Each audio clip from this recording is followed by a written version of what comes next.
সবাইকে স্বাগত জানাচ্ছি ২১ বিজনেসে। সঙ্গে আছি হিরো জুম্মান। সার্কিট ব্রেকার বা নির্দিষ্ট দিনে কোনো শেয়ারের দর ওঠানামার সীমা নির্ধারণ করার ক্ষমতা স্টক এক্সচেঞ্জকে ফিরিয়ে দেওয়ার সিদ্ধান্ত নিয়েছে নিয়ন্ত্রক সংস্থা বিএসইসি।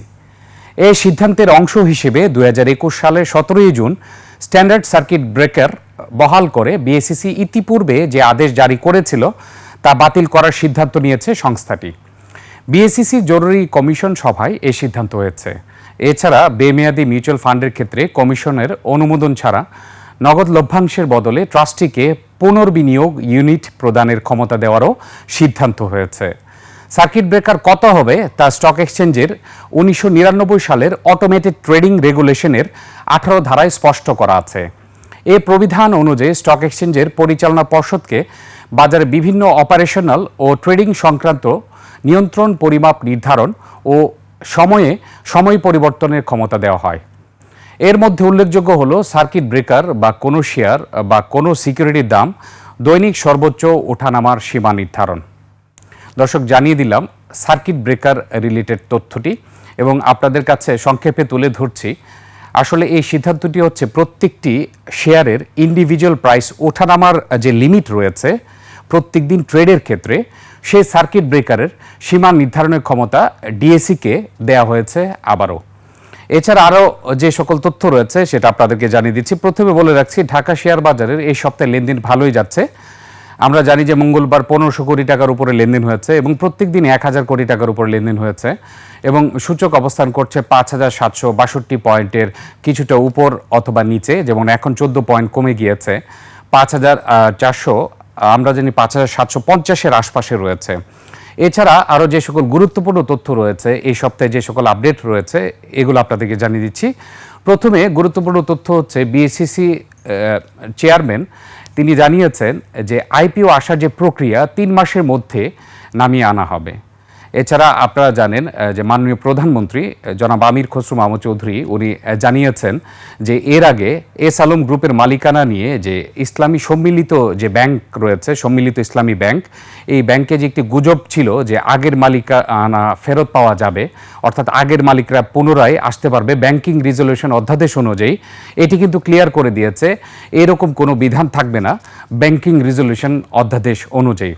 অর্থাৎ পূর্ববর্তী যে মালিকরা রয়েছে তারা আর ফিরতে পারবে না এই সম্মিলিত ইসলামী ব্যাংকের মালিকানায়।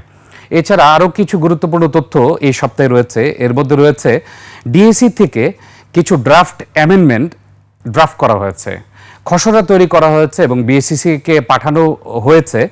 এই ড্রাফটের মধ্যে বিনিয়োগকারীদের মধ্যে কিছুটা ভয় কাজ করলেও খুব ভালো কিছু সিদ্ধান্ত রয়েছে।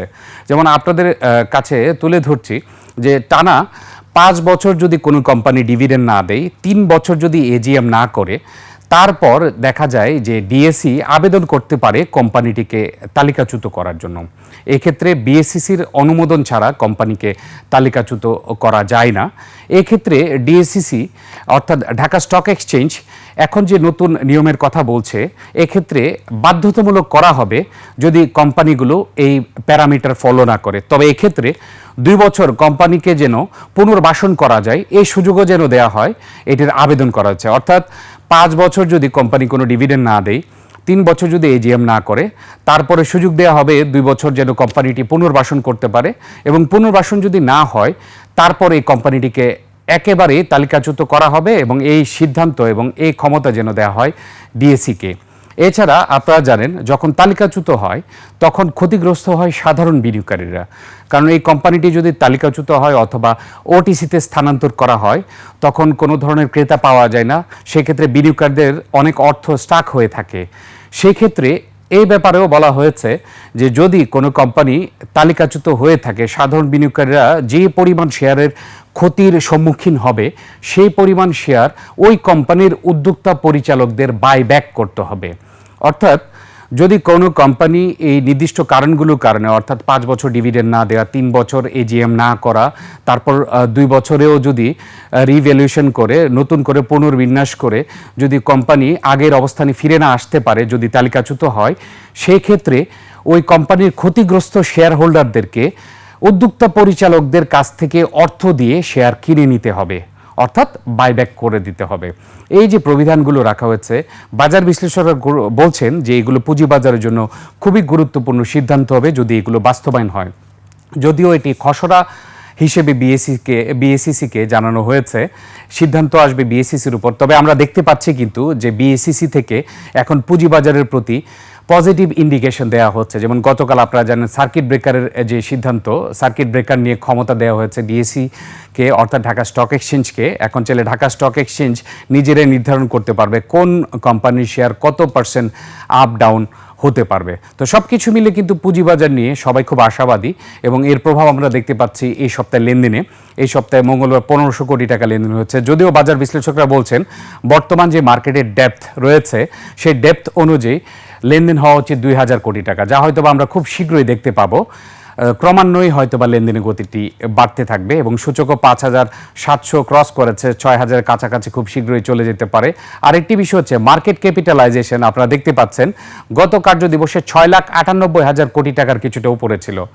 বাজার বিশ্লেষকরা বলছেন যে মার্কেট ক্যাপিটালাইজেশনও খুব দ্রুত 7 লাখ কোটি টাকা ছাড়াতে পারবে এবং মার্কেট ক্যাপিটালাইজেশন বাড়া মানে বাজারের ডেপথ বাড়া।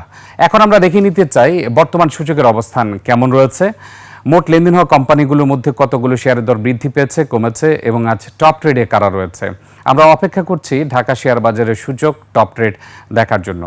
এর পাশাপাশি আপনাদেরকে তথ্য জানিয়ে দিলাম যে এই সপ্তাহের সবচেয়ে বার্নিং ইস্যু কী ছিল। এছাড়া আপনারা জানেন যে বাজেটে এর আগের বছর যে সকল প্রণোদনা দেয়া হয়েছিল এই বছরও একই রকম রয়েছে।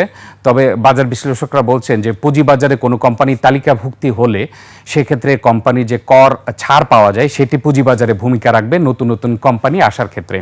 ডিএসই ইন্ডেক্সের ক্ষেত্রে আমরা দেখতে পাচ্ছি এখন 5748 পয়েন্টে রয়েছে, 14 পয়েন্ট কমেছে। গতকাল ছিল 5762 পয়েন্টে, 14 পয়েন্ট কমেছে। মোট লেনদেন হওয়া কোম্পানিগুলোর মধ্যে 177টি কোম্পানির দর বৃদ্ধি পেয়েছে, কমেছে 156টি শেয়ারের দাম, অপরিবর্তিত রয়েছে 60টি কোম্পানির শেয়ারের দাম। এছাড়া এখন আমরা দেখে নিব টপ ট্রেড কারা আছে, এর পাশাপাশি লেনদেনের গতি কেমন রয়েছে। লেনদেন আজ এখন পর্যন্ত 1000 কোটি টাকা ছাড়িয়ে গিয়েছে এবং আপনারা জানেন আরও 1 ঘন্টা বাকি রয়েছে এবং এই সপ্তাহে 3 কার্যদিবস আমরা দেখেছি যে 1300 কোটি টাকার উপরে লেনদেন হয়েছে। 2 দিন 1300 কোটি টাকার উপরে, একদিন 1500 কোটি টাকার উপরে। সেই হিসেবে বলা যেতে পারে এই সপ্তাহে হয়তো বা ডেইলি অ্যাভারেজ লেনদেন 1300 কোটি টাকা ছাড়াবে। এছাড়া টপ ট্রেডে যারা রয়েছে তাদের মধ্যে প্রথম স্থান রয়েছে ব্র্যাক ব্যাংক, 50 কোটি টাকার মতো লেনদেন হয়ে গিয়েছে ইতিমধ্যে। মালিক স্পিনিং মিলস 39 কোটি টাকার লেনদেন হয়েছে, দ্বিতীয় অবস্থান রয়েছে। সামিট অ্যালায়েন্স পোর্ট রয়েছে তৃতীয় অবস্থানে, 28 কোটি 24 লক্ষ টাকা লেনদেন হয়েছে। বেক্সিমকো রয়েছে চতুর্থ অবস্থানে, 26 কোটি 48 লক্ষ টাকা লেনদেন হয়েছে। বেক্সিমকো ফার্মা রয়েছে পঞ্চম অবস্থানে, 25 কোটি 87 লক্ষ টাকা লেনদেন হয়েছে এখন পর্যন্ত। ডিএসই টপ ট্রেডে প্রথম 5টি প্রতিষ্ঠানের নাম দেখে নিলাম। এরা হচ্ছে লেনদেনের ভিত্তিতে টপ ট্রেডে স্থান করেছে। এখন আমরা দেখে নিচ্ছি টপ গেইনার অর্থাৎ শতাংশের দর বৃদ্ধির ক্ষেত্রে টপ গেইনারে কারা কারা রয়েছে তার তালিকা বলে দিচ্ছি। প্রথম অবস্থান রয়েছে Peoples Leasing and Financial Services Limited, এটি 25% দর বৃদ্ধি পেয়েছে এবং আপনারা জানেন যে ডিএসির কাছে দায়িত্ব হস্তান্তর করা হয়েছে সার্কিট ব্রেকারের সর্বোচ্চ লিমিটের ক্ষেত্রে এবং আমরা দেখতে পাচ্ছি আজকে পিপলস লিজিং 25% বৃদ্ধি পেয়ে গিয়েছে ইতিমধ্যে। প্রাইম ফাইন্যান্স 10% বৃদ্ধি পেয়েছে। ওসমানিয়া গ্লাস তৃতীয় অবস্থান রয়েছে টপ গেইনার, 10% বৃদ্ধি পেয়েছে। ফার্স্ট ফাইন্যান্স 10% বৃদ্ধি পেয়েছে। সোনার বাংলা ইন্স্যুরেন্স 9.89% বৃদ্ধি পেয়েছে। তবে পিপলস লিজিংয়ের 25% দর বৃদ্ধির কারণে আমরা আপনাদেরকে পরবর্তীতে জানিয়ে দিব কী কারণে আজ 25% বৃদ্ধি পেয়েছে। টপ গেইনের পাশাপাশি টপ লুজারে যারা রয়েছে তাদের মধ্যে প্রথম স্থানে রয়েছে রিজেন্ট টেক্সটাইল, 4.62% কমেছে এখন পর্যন্ত। হামিদ ফেব্রিক্স লিমিটেড এটি 4.46% দর হারিয়েছে। বিডি ওয়েলডিং রয়েছে তৃতীয় অবস্থানে, 4.11% দর হারিয়েছে। আইএফআইসি রয়েছে চতুর্থ অবস্থানে, 3.92% দর হারিয়েছে। ফ্যামিলি টেক্সটাইল রয়েছে পঞ্চম অবস্থানে, 3.85% দর হারিয়েছে এখন পর্যন্ত। সব কিছু মিলে দেখা যাচ্ছে 4 কার্যদিবসের পর আজ কিছুটা কারেকশন হচ্ছে ঢাকা শেয়ার বাজারে, তবে লেনদেনের গতি এখনও আশাব্যঞ্জক রয়েছে। এর পাশাপাশি আপনারা জানেন যে পুঁজিবাজার নিয়ে সব মহল এখন খুবই আন্তরিক রয়েছে এবং এটি শুধু কথাবার্তার মধ্যে অথবা আলোচনার মধ্যে সীমাবদ্ধ না এবং আমরা কিছু কার্যকরী পদক্ষেপ দেখতে পাচ্ছি বিএসইসির নতুন নেতৃত্বের কাছ থেকে। সেটি আশা করা যায় যে আসলে এই নতুন নেতৃত্ব পুঁজিবাজারকে সামনে নিয়ে যাবে। এবং পিপলস লিজিংয়ের বিষয়টি আপনাদেরকে জানিয়ে রাখি, নো ডিভিডেন্ড ঘোষণা করেছে এবং কোম্পানির আপনি জানেন যে আর্নিংসও আজ প্রকাশ করা হয়েছে। সব কিছু মিলে নো ডিভিডেন্ড ঘোষণা করা সত্ত্বেও যেহেতু আজকে কোনো প্রাইস লিমিট নেই, অর্থাৎ যেদিন কোম্পানি ডিভিডেন্ড ঘোষণা করে ওই দিন কোনো সার্কিট ব্রেকার থাকে না। এই কারণে আমরা দেখতে পাচ্ছি আজ 25% বৃদ্ধি পেয়েছে Peoples Leasing and Financial Services Limited. তো দর্শক, এই ছিল আমার কাছে ঢাকা শেয়ার বাজারের সর্বশেষ আপডেট। নিচ্ছি একটা বিরতি, ফিরছি একটু পরে, ততক্ষণ আমাদের সঙ্গেই থাকুন।